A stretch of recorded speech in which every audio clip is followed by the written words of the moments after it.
کنتم ایاہ تعبدون انما حرم علیکم المیتۃ والدم ولحم الخنزیر وما اہل لغیر اللہ بہ فمن اضطر غیر باغ ولا عاد فإن اللہ غفور رحیم ولا تقولوا لما تصف ألسنتكم الكذب هذا حلال وهذا حرام وهذا حرام لتفتروا على الله الكذب ان الذين يفترون على الله الكذب لا يفلحون متاع قليل ولهم عذاب علیم صدق اللہ العلی العظیم۔ یہ سورہ نحل کی آیات کریمہ ہیں، جن آیات کریمہ میں اللہ تعالیٰ حکم دے رہے ہیں فَكُلُوا مِمَّا رَزَقَكُمُ اللَّهُ حَلَالًا طَيِّبًا، کہ وہ جو رزق ہم نے تمہیں عطا کیا ہے وہ حلال اور طیب رزق استعمال کریں۔ دو چیزیں بڑی اہم ہیں، رزق حلال بھی ہو اور طیب پاکیزہ بھی ہو۔ یہ نہیں ہے کہ رشوت کے مال کا، ڈاکے کا مال ہو اور آپ سمجھیں وہ حلال ہے۔ آپ نے اپنی ڈیوٹی پوری نہیں کی ہوئی تو مہینے کے اینڈ پہ جو تنخواہ ملے گی وہ تو حرام کی تنخواہ ہے، وہ تو حلال تنخواہ ہی نہیں۔ آج ہمارے دفتروں میں، آج ہماری زندگی میں اور ہمارے کاموں میں جو برکت نہیں ہے نا، وہ رزق حرام کی وجہ سے ہے۔ سارا دن لوگ کام کرتے ہیں دفتر میں، کام کے بجائے ان کا کام کیا ہوتا ہے کہ ہر کے کام کے اندر کوئی نہ کوئی رکاوٹ پیدا کرنا، کوئی نہ کوئی اعتراض لگانا، اسی کے وہ پیسے لے رہے ہیں، تو برکت کیسے ہوگی، کام کیسے چلے گا؟ ہم روزانہ تنزلی کا شکار ہیں۔ آپ اخبار میں خبر آتی ہے روزانہ، آپ غور کیا کریں، ہر اخبار میں وہ خبر ہوتی ہے۔ عموماً ایک محکمہ اسلامیات اسلام آباد میں، اس کا نام ہے محکمہ شماریات۔ اس کا کام ہے کہ روزمرہ کی جو چیزیں ہیں نا، ان کی قیمتیں روزانہ کے طور پہ اخبار میں دینا۔ ہر روز آپ کی کوئی بھی اخبار دیکھ لیں، جنگ دیکھ لیں، نو وقت دیکھ لیں، ایکسپریس دیکھ لیں، اس کے اندر وہ خبر عموماً پچھلے پیج پہ دی ہوتی ہے وہ خبر۔ محکمہ شماریات کے مطابق کل فلاں قیمت ریٹ چڑھ گیا اور فلاں چیز کا ریٹ کم ہو گیا۔ کم ہونے والے تو کم ہی ہوتی ہے چیز، جن کا ریٹ بڑا ہوتا ہے وہ روزانہ کے حساب سے بتاتا ہے، اور صرف یہ بھی بتاتا ہے کہ جناب اتنے فیصد مہنگائی ہو رہی ہے۔ اس کی بنیادی وجہ کیا ہے؟ اس کی بنیادی وجہ ہے کہ ہمارے جتنے افسران بالا ہے وہ کام ہی نہیں کرتے۔ وہ دفتروں میں جاتے ضرور ہیں، سارا دن اے سی چلا کے بیٹھے رہتے ہیں، سرکاری گاڑیاں ان کا پیٹرول سرکاری خرچ کرتی ہیں، کام کوئی نہیں کرتے، ہر کام میں روڑے ہی اٹکاتے ہیں، جس کا نتیجہ یہ نکلا کہ وہ کام جو 6 مہینے میں ہونا ہوتا ہے وہ 6 سال میں بھی نہیں ہوتا۔ تو 6 مہینے میں اگر اس کی لاگت 2 کروڑ تھی تو 6 سال میں اس کی لاگت 20 کروڑ ہو جاتی۔ یہ سارا کچھ ہو رہا ہے، اور اس کے بعد ان کے پاس بڑے وسائل ہیں، بیرون ملک ان کے اکاؤنٹ ہیں، ان کے پاس بڑے اثاثے ہیں۔ موت بڑی بدترین ان کی ہوتی ہے، ان کا انجام بڑا بدترین ہوتا ہے، مرتے وقت کلمہ بھی نصیب نہیں ہوتا، اولاد بھی ان کو دھتکار دیتی ہے، کیونکہ اولاد کچھ اور سوچ رہی ہوتی ہے، وہ دوسروں کو دیکھتی ہے تو اللہ تعالیٰ بتا رہے ہیں کہ بھائی یہ وہ تمہارے اوپر جو ہم نے چیز مسلط کی ہے نا، یہ تمہارے اس رزق حرام کی وجہ سے ہے جو آپ نے کمایا۔ آپ نے لوگوں کے لیے مسائل پیدا کیے بجائے کہ آپ مدد کرتے۔ جیسے میں نے عرض کیا تھا، ایک صحابی سے آپ نے وعدہ لیا کہ تم میرے سے وعدہ کرو کہ جس آدمی کو تمہاری مدد کی ضرورت ہوگی تم جا کر مدد کرو گے۔ اب وہ صحابی رسول صلی اللہ علیہ وسلم تھے، عام بندے تو تھے نہیں، کہ کہتے ٹھیک ہے جناب، جیسے ہمیں کو کہے کہ جی آپ میری مدد کریں گے تو ہم فوراً ادھر ہاتھ رکھتے ہیں، بالکل جی کریں گے۔ تو سوچے سمجھے بغیر کہ یہ بندہ ہے کون، اس کو کس قسم کی مدد چاہیے، اور کیا یہ ہم وقت کی قربانی یا جان کی اور مال کی قربانی دے بھی سکیں گے کہ نہیں دے سکیں گے؟ اس صحابی نے کہا کہ اے اللہ کے رسول صلی اللہ علیہ وسلم، یہ میرے لیے مشکل ہوگا۔ اسے اپنی اوقات کا پتہ ہے کہ یار آج میں وعدہ کر لوں حضور صلی اللہ علیہ وسلم سے تو قیامت والے دن اس وعدے کے بارے میں پوچھا جائے گا۔ وہ جانتا تھا کہ وعدہ کرنا اور وعدہ نہ نبھانا کتنا بڑا گناہ ہے، منافق کی نشانیوں میں سے ایک نشانی ہے۔ اس نے کہا اللہ کے رسول صلی اللہ علیہ وسلم، میں بڑا کمزور ہوں، ہر آدمی جو مجھ سے مدد چاہے گا میں اس کی مدد نہ کر سکوں گا، نہ میرا کوئی اتنا بڑا قبیلہ ہے جی، نہ میرے میں اتنی جان ہے۔ آپ نے کہا چلو یہ وعدہ کرو کہ کسی کے کام میں رکاوٹ، کسی کے جائز کام میں رکاوٹ نہیں ڈالو گے۔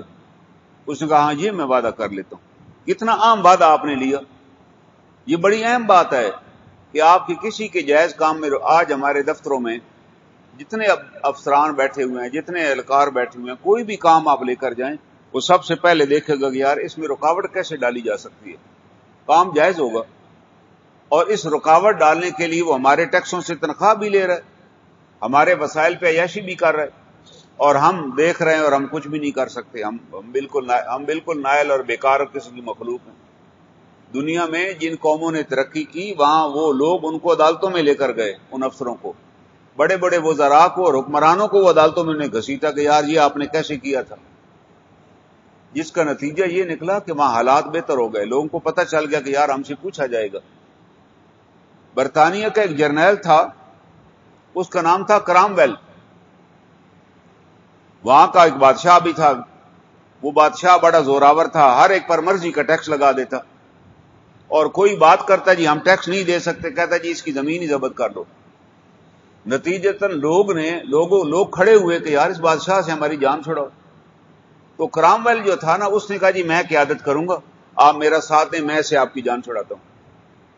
تو برطانیہ کے لوگ، عوام، پارلیمنٹ اس کے ساتھ مل گئی. اس نے ایک بڑی جنگ لڑی، بادشاہ کو شکست ہو گئی، اور بادشاہ کو پکڑ اس کو بادشاہ پہ مقدمہ چلا اور بادشاہ کو سزائے موت دی گئی. بات ختم ہو گئی. لیکن اب لوگوں نے دیکھا اب کرام ویل صاحب تخت پہ بیٹھ گئے. اس نے کہا کیونکہ اس بادشاہ نے بڑے حالات خراب کیے، اب میں حالات ٹھیک کر کے جاؤں گا.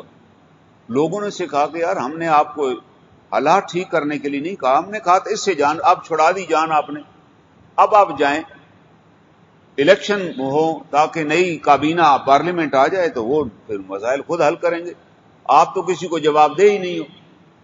جرنیل سے کس نے پوچھنا ہے کہ تم نے یہ کیے؟ اس نے کہا جی میں نہیں جاتا، اور اس نے جو بھی بات کرے اس کو بھی پکڑ لے. اور ملک میں ایک خانہ جنگی کی کیفیت طاری ہو گئی، کئی ہزار لوگ مارے گئے. وہ قابو پا گئے، اس کے پاس فوج تھی. اس کے بعد 5-10 سال اس نے حکومت کی. جب حالات خراب ہوئے حکومت اس نے چھوڑ دی، اور اپنی طبی موت وہ مر گیا، فوت ہو گیا. اب جب دوبارہ حکومت بنی، پارلیمنٹ وجود میں آئی، تو پارلیمنٹ نے کمیٹی بنائی کہ یار یہ جو ہمارے 20-30 سال خانہ جنگی میں گزرے اس کا کون ذمہ دار ہے؟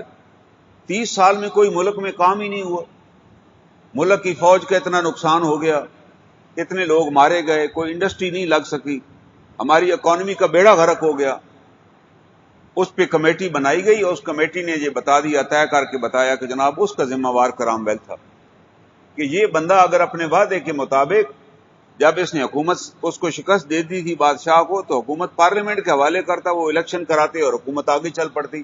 بیچ میں یہ جو 10-15 سال رہا ہے نا، اس نے بڑی تباہی کی، یہ کسی کو ذمہ دار نہیں تھا. اور اس کمیٹی نے فیصلہ کیا اس پر مقدمہ چلایا جائے. برطانیہ میں کسی نے نہیں کہا کہ یار مقدمہ کیوں چلاتے، وہ بیچارہ تو فوت ہو چکا ہے. اس نے کہا نا، اس کے لیے عدالت بنائی گئی، پارلیمنٹ میں عدالت قائم کی گئی. اس کا بکسا نکال کے لے آئے قبر سے، مقدمہ چلا، گواہان پیش ہوئے کہ اس نے یہ کیا تھا، اس نے وہ کیا، ساری باتیں ہو گئی. جج نے 3 بار اس کی مخاطب ہوا، اس کے بکسے سے، بکسا کھول کے اس کا سر باہر نکالا گیا، کیونکہ ہڈیاں تو گل گئی تھیں، بس سر سلامت تھا. اس نے کہا کہ بتاؤ یہ تم نے کس کے قانون حکم کے مطابق یہ کیا؟ کیوں نہیں تم نے عوام کے واپس حکومت کی تھی؟ کیوں تمہاری وجہ سے اتنے بندے مارے گئے؟ اس نے جج نے لکھا کہ ملزم سے 3 بار یہ پوچھا کہ اس نے 1 بار بھی جواب نہیں دیا. اس نے کہا اب کیونکہ مر چکا ہے، لیکن اس کی لاش اور سر کو جو ہے وہ اس عدالت کے سر اوپر لٹکا دیا جائے باہر. تو وہ اس کا سر اور جو پنجر ونجر بچ گیا تھا، لوہے کا ایک پنجرا انہوں نے بنایا، اور لوہے کا پنجرا بنا کے انہوں نے پارلیمنٹ کے اوپر رکھ دیا، اور سارے دنیا نے دیکھا، اور وہ اسی جگہ پڑا بارشوں میں ختم ہو گیا. انہوں نے کہا جی آئندہ کو مر بھی گیا تو ہم اس کا ٹرائل کریں گے. پھر اس کے بعد آج تک وہاں سب کو پتہ چل گیا کہ بادشاہ کو پہلے سزائے موت ہو چکی ہے، جرنیل کو اب مرے ہوئے کو ہم نے لٹکا دیا ہے. تو وہ دن اور آج کا دن، وہاں نہ کسی ملکہ کو جرأت ہے، نہ کسی وزیر اعظم کو جرأت ہے، نہ کسی وزیر کو جرأت ہے کہ کوئی غلط کام کر سکے. انہیں پتہ ہے بھائی وہ تو پکڑ کے عدالت میں لے جائیں گے، تو چھوڑتے نہیں. آج آپ دنیا میں ان کی اکانومی کی حالت دیکھیں، ان کے وسائل کی حالت دیکھیں. کوئی عام آدمی بھی وہاں چلا جاتا ہے کہ جناب یہ چیز بننی تھی، انہوں نے وعدہ کیا تھا نہیں بنائی، وہ عدالت طلب کر لیتی کہ آپ آ جائیں جی اور جرمانہ ادا کریں. اس طرح جو دنیا میں ہم گالیاں دیتے ہیں نا امریکہ اور برطانیہ کو کہ جی وہ بڑے ایسے ہیں، بڑے ویسے ہیں، بھائی وہ جیسے بھی ہیں، وہاں ایک قانون کی حکمرانی ہے. وہاں کا اگر صدر بھی، آپ کو پتہ ہے ان کے ایک صدر کے بارے میں کچھ اسکینڈل بن گیا تو انہوں نے اسے عدالت میں بلا لیا، اس کو مستعفی ہو کے اپنی جان چھڑانی پڑی. انہیں نہیں چھوڑا، انہوں نے کہا نہیں جناب آپ نے لوگوں کے ساتھ جھوٹ بولا ہے، آپ پہ مقدمہ چلے گا یا مستعفی. اس نے کہا جی میں مستعفی ہو جاتا ہوں لیکن مقدمہ نہ چلائیں. یہ ہے وہ قانون کی حکمرانی جو اسلام نے قائم کی تھی، جو سیدنا عمر نے قائم کی تھی، کہ جب حضرت عمر خلیفہ بن گئے اور انہوں نے صحابہ مسجد میں بیٹھ کے بیعت لے لی تو سب سے پہلی امانت جو ان کو دی گئی وہ سیدنا ابوبکر صدیق کا سامان تھا جو ان کو پیش کیا. حضرت ابوبکر نے کہا جب نئے خلیفے کی بیعت ہو جائے تو یہ میرا جو سامان ہے وہ آپ نے مسجد میں جا کر ان کے حوالے کرنا ہے اور بتانا ہے کہ جب امیر المومنین فوت ہوئے تھے تو یہ چیزیں چھوڑ گئے تھے. ایک چپل تھی، ایک ان کا عصا تھا اور ایک مسلح تھا. تو یہ تین چیزیں چھوڑ گئے ہیں جی اپنے اثاثے میں.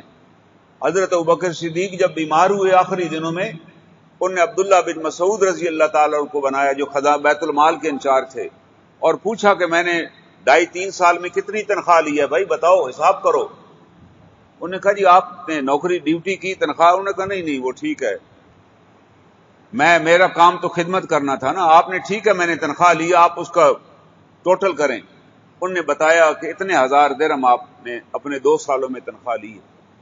جناب ابوبکر صدیق نے اپنے بیٹے کو بلایا کہ بھائی آپ ساروں کے اپنے مکانات ہیں؟ انہوں نے کہا جی ہاں ہم اپنے اپنے مکانوں میں رہ رہے ہیں. آپ نے کہا پھر میرے مکان کی تو آپ کو کوئی ضرورت نہیں نا. اور انہوں نے کہا کہ میرا مکان بیچو اور بیچ کے یہ جو میں نے 2.5 سال یا 2 سال تنخواہ لی ہے یہ پیسہ بیت المال میں جمع کرو. پھر بچ گئی ان کے پاس ایک ان کی لاٹھی، ایک ان کا مسلح اور ایک چپل. انہوں نے کہا جی امیر المومنین کو بتا دینا کہ بھئی یہ میں چھوڑ گیا ہوں. حضرت عمر کی آنکھوں میں آنسو آ گئے کہ کتنا مشکل مرحلہ میرے لیے طے. مجھے بتا کر گئے بھائی اس سے زیادہ نہ چھوڑ کے جانا، اس سے زیادہ نہ چھوڑ کے جانا. میں نے اپنا تنخواہ بھی جمع کرا دی ہے واپس. یہ وہ وجہ تھی کہ آدھی دنیا پر اللہ نے ان کو حکومت عطا کر دی. اس زمانے کی جو آدھی دنیا تھی نا، ایران ہے، افغانستان ہے، افریقہ ہے، تاجکستان ہے، رشیا کے سرحدوں تک مسلمانوں کی حکومت تھی. اس کی بنیادی وجہ حلالا طیبہ. اللہ کے رسول صلی اللہ علیہ وسلم نے، میں نے عرض کی تھی، سعد بن ابی وقاص نے پوچھا کہ میں چاہتا ہوں کہ مستجاب الدعا ہو جاؤں، دعا مانگوں دعا قبول ہو جائے. صحابی رسول ہیں، 10 مبشرہ میں سے ہیں جن کو ویسی ہی بشارت دی گئی جنت دنیا میں کہ آپ جنتی ہیں. اور سعد بن ابی وقاص وہ صحابی ہیں جن کو اللہ کے رسول صلی اللہ علیہ وسلم نے کہا کہ میرے ماں باپ تم پر قربان ہو. اتنا بڑا مقام، لیکن ابھی مستجاب الدعا کے لیے پوچھ رہے ہیں جی میں کیا کروں. یہ نسخہ قیامت تک کے مسلمانوں کو بتایا جا رہا ہے دراصل. ورنہ آپ کہتے یار تم تو ہمیشہ ہی سچ بولتے ہو، تم ہر غزوے میں میرے ساتھ رہے ہو، تمہیں تو جنت کی میں بشارت دے چکا ہوں، تو ویسے ہی مستجاب الدعا ہے. صحابہ تو تھے ہی مستجاب الدعا، لیکن آپ نے اس کو نسخہ اس لیے بتا دیا تاکہ بعد میں آنے والے یہ نہ کہیں کاش ہمیں حضور علیہ الصلوۃ والسلام کا دور ملتا. آج لوگ کہتے ہیں جی کاش ہم اس زمانے میں ہوتے. وہ بھائی شکر ہے آپ اس زمانے میں نہیں تھے. ایک صحابی کو ایک شخص نے کہا جی کاش میں بھی حضور کے زمانے میں ہوتا. وہ غصے ہو گئے. انہوں نے کہا تم خدا کا شکر ادا کرو کہ تم اس زمانے میں نہیں تھے. تمہیں پتہ نہیں اس زمانے میں ہم پر کیا مشکلات آئیں. کتنے کتنے دنوں تک ہمارے گھروں میں کھانے کو کچھ نہیں ہوتا تھا. ہمیں پتہ نہیں ہوتا تھا کہ فلاں علاقے میں ہم جا رہے ہیں، ہم واپس بھی آئیں گے، کہ ہمارے پاس ہتھیار بھی نہیں ہوتے تھے. لیکن اللہ نے ہمیں ثابت قدم رکھا. اگر تم خدا نخواستہ اس زمانے میں ہوتے اور یہ مشقت اور جبر برداشت نہ کر سکتے تو منافقوں میں تمہارا شمار ہو. تم اللہ کا شکر ادا کرو کہ تمہیں اللہ نے اس زمانے کے امتحانات میں نہیں مبتلا کیا. تم کیسے ان امتحانات سے پاس ہو سکتے جس میں اللہ نے ہمیں اس کٹھن مرحلے سے گزارا. تو یہ دعا کرنا بڑا آسان ہے کہ جی ہم اس زمانے میں ہوتے تو بڑا تیر مار لیتے. آپ اب کوئی تیر مارے نا. آپ نے بتا دیا کہ قیامت تک کے لیے میں تمہیں عمل بتا رہا ہوں کہ سچ بولنا اور رزق حلال کا اہتمام کرنا، تم مستجاب دعا ہو جاؤ گے. آپ نے نہیں بتایا کہ بھائی اتنے نفل روزانہ 200 دفعہ پڑھنا، فلاں ذکر 1000 دفعہ کرنا، فلاں کام کرنا.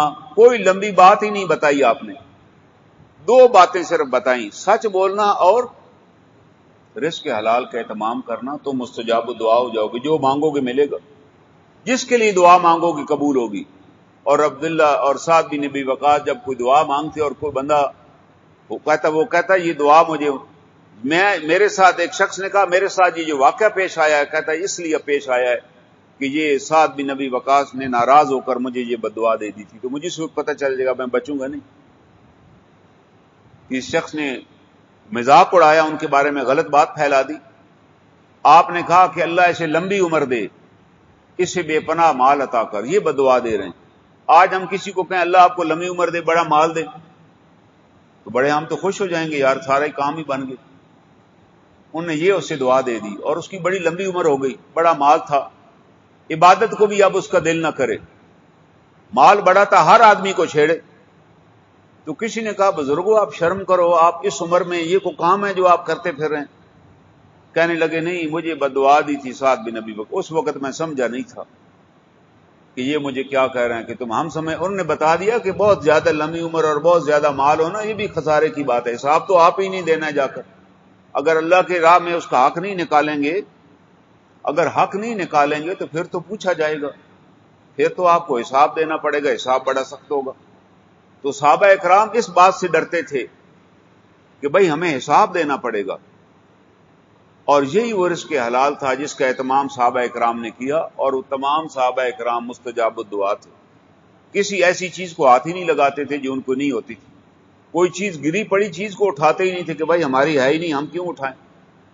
آج ہم اٹھا کے بھی مکر جاتے ہیں، چرا بھی لیتے ہیں، امانت میں خیانت بھی کر لیتے ہیں، پھر بھی ہمارے اسلام کو کوئی خطرہ نہیں ہے، دنیا میں ہم ذلیل ہو رہے ہیں۔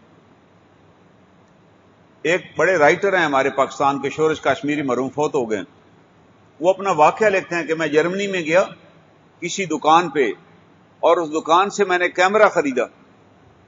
اس نے بتایا جی ان کی اپنی کرنسی میں جی $100 کا کیمرہ ہے، اس وقت ڈالر 3-4 روپے کا ہوتا تھا، 300 روپے کا۔ انہوں نے کہا بڑا سستا، میں نے لے لیا۔ کہتا کیمرہ میں نے لے لیا، اس نے پیکنگ مجھے پکڑائی، ابھی میں دکان سے نکل ہی رہا تھا کہ اس کی بیٹی دکان میں داخل ہوئی، اس نے میرے ہاتھ میں کیمرہ دیکھا، اس نے ابو کو بتایا کہ یہ وہ کیمرہ ہے جو ایک دن میں کالج بھی لے گئی تھی اپنے کسی فنکشن پر، یعنی ایک دن میں نے اس کو استعمال کیا تھا، یہ بک گیا آج۔ اس نے کہا بک گیا۔ اس دکاندار نے فوراً مجھے واپس آؤ واپس آؤ۔ کہتا وہ آپ سے $100 ہم نے غلط لے لیا ہے، یہ اب استعمال شدہ کیمرے میں آتا ہے۔ کس میں آتا ہے؟ استعمال شدہ ہے یہ تو۔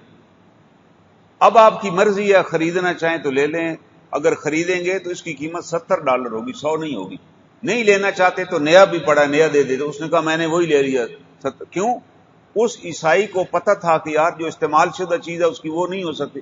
اب وہ اگر نہیں اس کو بلاتا، انہوں نے بھی نہیں کہنا تھا، خرید چکے تھے۔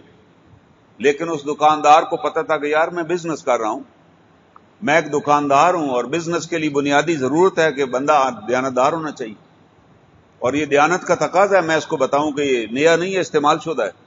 وہ شورش کشمیری نے اپنی کتاب میں لکھا کہ اس وقت جرمنی کی معیشت دنیا کی سب سے ٹاپ پہ معیشت ہے، نمبر 1 ہے اس وقت۔ امریکہ بھی ان کی معیشت کا مقابلہ نہیں کر سکتا۔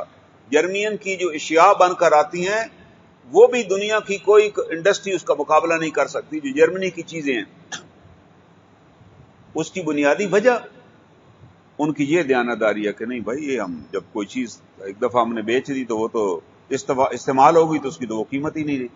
یہ اس قوم کی، اس کی آپ کہہ لیں یہ ہماری تعلیمات تھی، یہ ہماری تعلیمات تھی اسلام کی۔ جو ہمارے تاجر تھے وہ یہ کیا کرتے تھے، لیکن آج ہم نے اس کو چھوڑ دیا، آج انہوں نے اپنا لیا، وہ دنیا میں سب سے آگے، ہم اسی جگہ پیچھے بھٹک رہے ہیں۔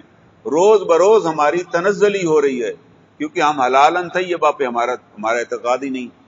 ہمیں جو سامنے آ جائے ہم بس کھا لیتے ہیں، اور پھر بسم اللہ پڑھ کے کھاتے ہیں اور ہاتھ دھو لیتے ہیں، اور آخر الحمدللہ کہہ دیتے ہیں کہ یہی بتایا گیا جی کھانا کھانے کے آداب یہی۔ حالانکہ یہ آداب رزق حلال کو انشور کرنے کے بعد شروع ہوتے ہیں۔ یہ تو ظاہری ادب ہے یار، ہاتھ دھونا اور کلی کرنا اور بسم اللہ پڑھ کے کھانا، پہلی بنیادی چیز ہے۔ کھا کس کو رہے ہو بھائی؟ کھا آپ حرام رہے ہیں اور اس کے بعد آپ دعا کریں۔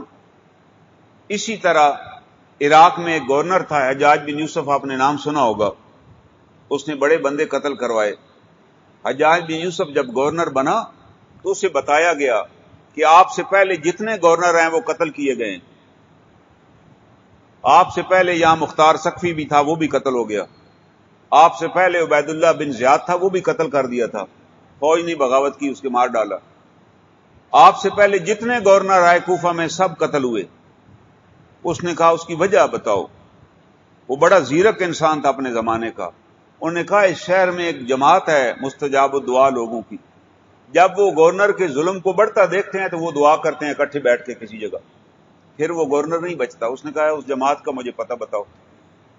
وہ جماعت کے لوگوں کے پاس گیا، ان کو اپنے محل میں لے آیا کہ جی میں آپ کی بس یہ چاہتا ہوں کہ آپ میری نگرانی فرمائیں، آپ مجھے نصیحتیں کریں، مجھے تو پتہ ہی نہیں چلا کہ آپ جیسی جماعت شہر میں ہے۔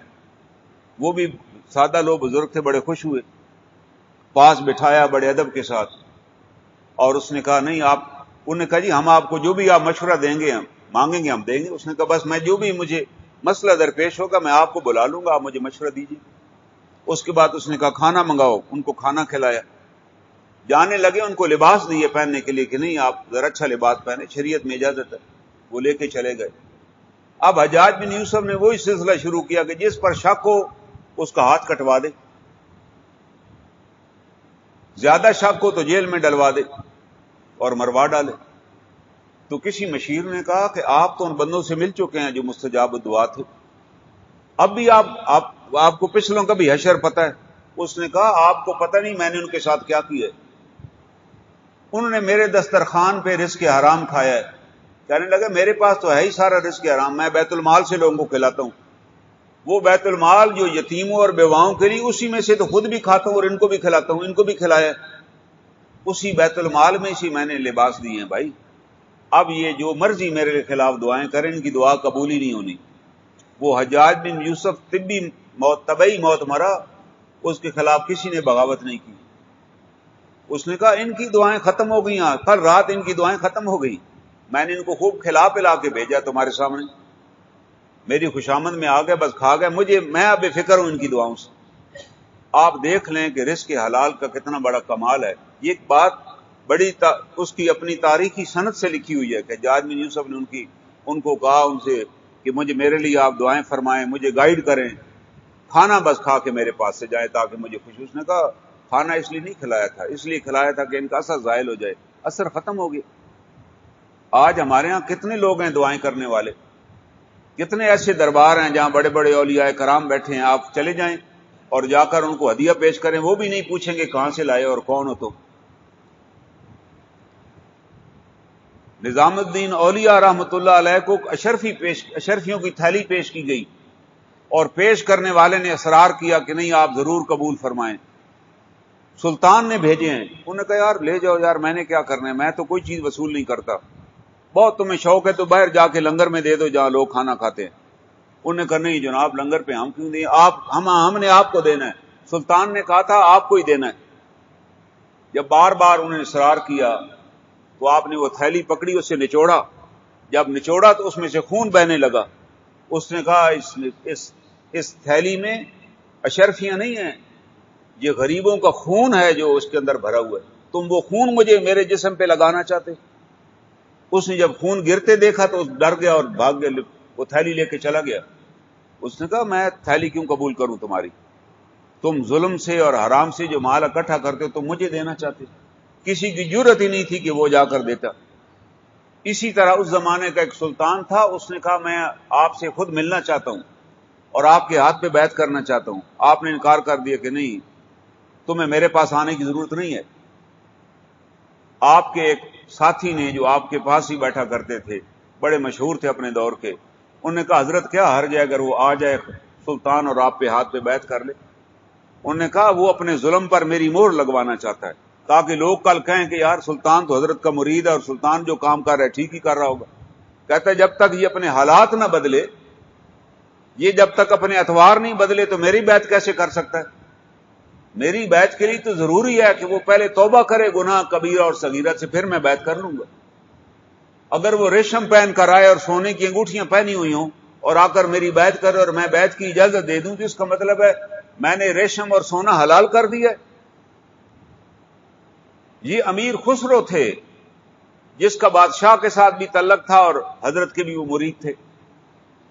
سلطان نے پھر انہوں نے کہا بھائی میں معذرت کھاؤں، وہ تو نہیں مانتے کہ تم آؤ، پہلے تم توبہ کرو، اپنے حال احوال میں تبدیلی لاؤ تو پھر شاید تمہیں آنے کی اجازت دے دیں۔ تو سلطان نے اس سے کہا کہ یار تم مجھے بس ساتھ ہی لے جاؤ، اجازت کی ضرورت ہی، میں پاس بیٹھ جاؤں گا اور حضرت کے ہاتھ پکڑ لوں گا۔ حضرت کو اس بات کی خبر ہو گئی کہ وہ انجانے میں آئے گا، تو آپ نے خسرو کو کہا، خسرو ہر وقت ان کے پاس ہوتا کہ خسرو یاد رکھو، اگر تم نے یہ میرے ساتھ دھوکہ کیا تو اس کو میرے ادھر آستانے پہ لے آئے، تو یاد رکھو کہ تم دوبارہ میرا چہرہ نہ دیکھ سکو گے۔ اور بادشاہ کو بھی پیغام بھیجا کہ میری اس درگاہ کے 2 دروازے ہیں، جب تم ایک دروازے سے داخل ہوگے تو یہ فقیر دوسرا دروازہ چھوڑ کے شہر ہی چھوڑ چلا جائے گا۔ یہ وہ لوگ تھے جو مستجاب الدعا تھے۔ آج آپ کسی پیر کے پاس جائیں، کوئی امتحان لینے کی ضرورت ہی نہیں، آپ اسے کوئی ہدیہ پیش کریں، وہ کبھی نہیں پوچھے گا آپ کا کس محکمے سے تعلق ہے، آپ کون ہیں، کہاں سے کما کے لائے ہیں۔ جب اس نے یار پوچھنا ہی نہیں ہے، وہ تو رزق حرام پہ پل رہے ہیں، اس نے کیا دعا آپ کے لیے کرنی؟ کم از کم قرآن جب حکم دے رہا ہے حلال طیبہ، تو طیب مال کھائیے۔ حلال جو حرام پہ پل رہا ہے اس نے آپ کے لیے کیا دعا کرنی ہے؟ اور حالات ہمارے کیسے، اس کے لیے کسی پیر کی ضرورت ہی نہیں۔ آپ خود مستجاب الدعا بنیے، اپنے کام دیانتداری سے کیجیے۔ اگر آپ دکاندار ہیں اور کوئی بچہ بھی سودا لینے آتا ہے، آپ چن کر اور صاف ستھری چیز اسے دیجیے، آپ مستجاب الدعا بن جائیں گے۔ اگر کوئی بڑا بندہ آئے تو آپ بڑا ڈھونڈ ڈھانڈ کو اسے چیز دیں، اور بچہ آئے تو آپ ایسے ہی پکڑا دیں، تو پھر آپ تو رزق حرام کھا رہے ہیں۔ وہ آپ کو اصل کرنسی دے رہا ہے، وہ جو 100 روپے کا نوٹ دے رہا ہے وہ سکہ راج الوقت ہے، آپ اس کے بدلے میں اسے خراب مال دے رہے ہیں۔ جب اس نے آپ کو صحیح پیسہ دیا ہے تو آپ صحیح مال اسے دیجیے، تو آپ کی ذمہ داری ہے مال چیک کر کے دینا۔ یہ میری ذمہ داری ہے کہ میں جیلی نوٹ آپ کو نہ دوں، جب میرے پاس جیلی نوٹ آ جائے تو میں پھاڑ ڈالوں۔ یہ حکم ہے شریعت کا کہ جیلی سکہ چلانے والا بھی اتنا ہی مجرم ہے جتنا سکہ بنانے والا۔ اتنی قربانی تو دینا، اگر نوٹ 1000 کا جیلی آ گیا تو وہ پھاڑ ڈالیں یار، ختم کریں اس کا قصہ تاکہ آگے نہ چلے۔ اگر میں آپ کو اصلی سکہ دے رہا ہوں تو یہ آپ کی ذمہ داری ہے کہ آپ مجھے اصلی اور صحیح چیز اس کے بدلے میں دیجیے۔ ہاں قیمت طے کر لیجیے، وہ آپ کا حق ہے، آپ کہیں جی میں 100 میں نہیں دیتا، میں اتنے جو بھی طے کر لیں، لیکن طے کرنے کے بعد میں آنکھیں بند کر کے وہاں سے چیز لے کر جاؤں، اس میں فرق اگر نہیں ہے تو پھر آپ اللہ کے ولی ہیں اور آپ مستجاب الدعا ہیں۔ اور ایسا دکاندار جب میدان حشر میں آئے گا اور اسے میدان حشر میں ایک مسند عطا کی جائے گی، ایک تخت عطا کیا جائے گا، تو لوگ پوچھیں گے کیا یہ نبی ہے؟ کہیں گے یار نبی تو نہیں، انبیاء تو وہ بیٹھے ہیں۔ پھر وہ سوال کرے گا کیا یہ شہید ہے؟ کہیں گے نہیں شہید بھی نہیں ہے۔ لوگ پوچھیں گے کیا یہ صحابی ہے؟ کہ نہیں صحابی بھی نہیں ہے، صحابہ تو وہاں بیٹھے ہوئے۔ کیا کہ یار اتنی شاندار مسند پہ یہ کیوں بیٹھا ہوا؟ کہیں یہ دکاندار تھا بھائی، دکاندار تھا، بس پھل بیچتا تھا، لیکن دیانتداری سے پھل بیچتا تھا۔ آج کسی دکاندار کو آپ پیسے دیں اس کی مرضی کے، اور آپ کہیں میں خود ڈالوں گا پھل، کیا وہ آپ کو ڈالنے دے گا؟ اگر نہیں ڈالنے دیتا تو وہ پکا چور ہے، یاد رکھیے۔ کوئی بھی دکاندار اگر آپ کو اپنی مرضی کی چیز نہیں ڈالنے دیتا تو وہ چور ہے، نہ لیں سودا اس سے، بائیکاٹ کریں ایسے چور کا۔ جو کہتا نہیں میں ڈال کر دوں گا، جی تم کیوں ڈال کے دو گے جب پیسے میں دے رہا ہوں تجھے تیری مرضی کی؟ پھر ہم کہتے ہیں جی میں بڑا 5 وقت کا نمازی ہوں، میں جی بڑا روزہ دار ہوں، میں نے حج بھی کیا۔ مت حج کریں، وقت مت ضائع کریں، نہ پیسے ضائع کریں۔ آپ یہاں رہ کے تو انسانوں کی طرح زندگی بسر کریں نا۔ اگر میں چیز دینے والے کو مرضی کی چیز دے رہا ہوں تو پھر میں چور ہوں اور میں منافق ہوں، میرا اسلام سے کوئی تعلق ہی نہیں ہے، اور جہنم میں گرایا جاؤں گا کہ میں سرین دھوکہ دے رہا ہوں وہاں بیٹھ کے۔ میرا اللہ تعالیٰ کی بات پر ایمان ہی نہیں ہے کہ وہ رزق دینے والا ہے، میں دھوکہ کر رہا ہوں۔ رسول اللہ صلی اللہ علیہ وسلم مدینہ طیبہ میں آئے، ایک شخص گندم بیچ رہا تھا، آپ نے گندم کا ڈھیر دیکھا، آپ نے اس ڈھیر کے اندر بازو ڈالا تو آپ کا ہاتھ گیلا ہو گیا۔ آپ نے کہا یہ کیا؟ نیچے تم نے گیلی گندم رکھی، اوپر تم نے اچھی سجائی ہوئی ہے۔ آپ نے ایک ہی جملہ کہا، من غش فلیس منا، جس نے خیانت کی، جس نے سودے کے اندر یہ فراڈ کیا، جس نے ملاوٹ کی، فلیس منا، وہ ہم میں سے نہیں ہے۔ آج وہ تسلی سے یہ حدیث سن لے، وہ کیسے کہہ سکتا ہے قیامت والے دن کہ میری شفاعت فرمائیں گے؟ آپ نے کہہ ہی دیا میرے سے، ہمارے سے تعلق ہی کوئی نہیں۔ جس نے ملاوٹ کی، اچھی چیز کے اندر بری چیز ملائی، آپ نے ایک ہی سرٹیفکیٹ دے دیا کہ بھائی اس کا میرے سے کوئی تعلق نہیں ہے، وہ قیامت والے دن نہ تو حوض کوثر کی امید رکھے، نہ جناب رسول کریم صلی اللہ علیہ وسلم سے شفاعت کی امید بھی نہ رکھے۔ وہ بڑا جاہل ہے اگر شفاعت کی امید رکھے بیٹھا، اس سے بڑا احمق کوئی نہیں جو اس حدیث کو سن کے بھی کہے جی کوئی بات نہیں ہے ہم ملا کر ہی دیں گے، چھوٹی اور بڑی چیزیں اکٹھی ہم بیچتے ہیں۔ بھائی تم تو ملاوٹ کر رہے ہو، میں نے پیسے جو 100 روپے آپ کو دیے وہ تو بڑا ڈھونڈ کے آپ کو نکال کر دیے، آپ مجھے 120 ریٹ لگا لیں، لیکن ریٹ لگانے کے بعد آپ یہ نہیں کر سکتے کہ میں مرضی کروں گا، مرضی کا تو اختیار ہی نہیں ہے۔ یہ ہے حلال طیبہ جس پر صحابہ اکرام کا عمل تھا۔ صحابہ اکرام نے تجارت اسی اصول پر کی اور اتنا کمایا کہ پورے پورے لشکر کے گھوڑے ایک ایک صحابی خرید کے دے دیتا تھا۔ عبد الرحمن بن عوف رضی اللہ تعالیٰ عنہ کا نہ تو ذاتی گھر تھا، نہ بیوی تھی، نہ بچے تھے، ہجرت کر کے آئے تھے، کوئی پلے ٹکا بھی نہیں تھا۔ صرف آپ نے جس صحابی کا بھائی بنایا گیا اس نے کہا میرا گھر بھی لے لو، میری 3 بیویاں، پردے کے احکام نازل نہیں ہوئے تھے، اب آپ نے کہا کوئی ایک بیوی پسند کر لو، میں طلاق دے دوں گا، تم نکاح کر لینا، اور آپ کو کوئی کاروبار کی ضرورت نہیں، اللہ کے رسول صلی اللہ علیہ وسلم نے آپ کو میرا بھائی بنایا، آپ میری آدھی جائیداد کے بھی وارث ہیں۔ کوئی ہمارے جیسا آج کا ہوتا تو آرام سے بیٹھ جاتا وہاں پر کہ ہم تو ہجرت کر کے آئے ہوئے ہیں، ہم تو بڑے بزرگ ہیں، ہم نے کیا کام کرنا۔ آپ نے کہا نہیں، اللہ تمہیں برکت عطا کرے، مجھے ان میں سے کسی چیز کی ضرورت نہیں ہے، بس تم مجھے مدینہ منورہ کے بازار کا رستہ بتا دو تاکہ میں بازار چلا جاؤں۔ بازار چلے گئے، وہاں مزدوری کی، کسی کا سامان اتارا، کسی کا چڑھایا، کچھ خریدا اور کچھ بیچا۔ اس زمانے میں لوگ پیسوں سے نہیں بیچتے تھے، آپ کے پاس گندم ہے تو آپ نے گندم دی، کھجوریں لے لی، کھجوریں دیے تو مکھن لے لیا، اور شام کو جب آپ واپس آئے تو آپ کے پاس ایک ڈبے میں 1 کلو کے قریب گھی تھا جو آپ نے اس دن کی کمائی تھی۔ آپ نے کہا یہ آج میں نے سارا دن وہاں محنت کی ہے اور یہ اللہ نے مجھے رزق عطا کر دیا۔ اس کے بعد جب آپ کا اب کاروبار چل نکلا، وہ اگلے دن وہی ڈبہ لے کر آئے، بیچا خریدا، بیچا خریدا۔ پھر ایک ایسا وقت آیا کہ آپ نے فرمایا کہ میں مٹی کو بھی ہاتھ لگاؤں تو وہ سونا ہو جاتا، میرا اتنا کاروبار ہے۔ 1000 اونٹ آپ منگواتے اور اونٹ کھڑے کھڑے آپ کے بک جاتے۔ لوگوں نے پوچھا آپ نے کھڑے کھڑے کیسے بیچ دیے؟ کہنے لگے میں نے ان کو کہا کہ بھائی میں ہر اونٹ پر 1 درہم 1 روپیہ منافع لوں گا، صرف 1 روپیہ، وہ رسی کی قیمت ہے، جتنے میں آئے اتنے میں بیچ رہا ہوں، بس رسی کی 1 درہم تو مجھے دو اور لے جاؤ۔ سارے اونٹ بک گئے۔ کسی نے پوچھا کہ آپ نے جلد بازی نہیں کر لی؟ کہنے لگا کیوں جلد بازی، میں مال کو روک کے رکھتا رات کے لیے، پھر 10 میں غلام بھی منگواتا ان 1000 اونٹوں کو کھانے پینے کے لیے، لوگوں کے لیے پریشانی کا باعث بھی بنتا، ہو سکتا ہے کوئی اونٹ بھوکا اور پیاسا رہ جاتا، وہ اللہ کا مجرم ویسے ٹھہرتا۔ مجھے بتاؤ کوئی ہے تمہارے شہر میں جس نے 1 گھنٹے کے اندر 1000 روپے کما لیا اس زمانے میں؟ کوئی ہے بندہ دکاندار؟ کہنے لگا کوئی نہیں۔ کہتے میں نے اللہ پہ بھروسہ کیا، وہ 1000 میرے اونٹ ایک لمحے میں آئے اور اسی وقت بک گئے، تو میرے لیے 1000 درہم کافی ہے نا بھائی، میں کیوں لالچ کروں کہ نہیں میں 5000 ہی کماؤں گا یا 10,000 ہی کماؤں گا، چاہے آدھے اونٹ ماری جائیں بار میں۔ انہوں نے یہ تجارت سیکھی کہ جب چیز بک رہی ہو جتنی قیمت میں نے کہا بیچو یار، نکالو، مال کا نکلنا ضروری ہے بنسبت جمع کرنے کے، کہ کل بیچو۔ انہوں نے کہا کل کیوں بیچوں، میں ابھی کیوں نہ بیچوں۔ یہ وہ چیز تھی جس کا نتیجہ یہ نکلا کہ جب کوئی لشکر روانہ ہوتا سب سے پہلے عبد الرحمن آتے، پوچھتے جی کتنے گھوڑے چاہیے؟ 20,000 گھوڑے۔ آپ نے کہا جی 20,000 گھوڑے آج ہی خرید لیں، اس کی قیمت میں ادا کروں۔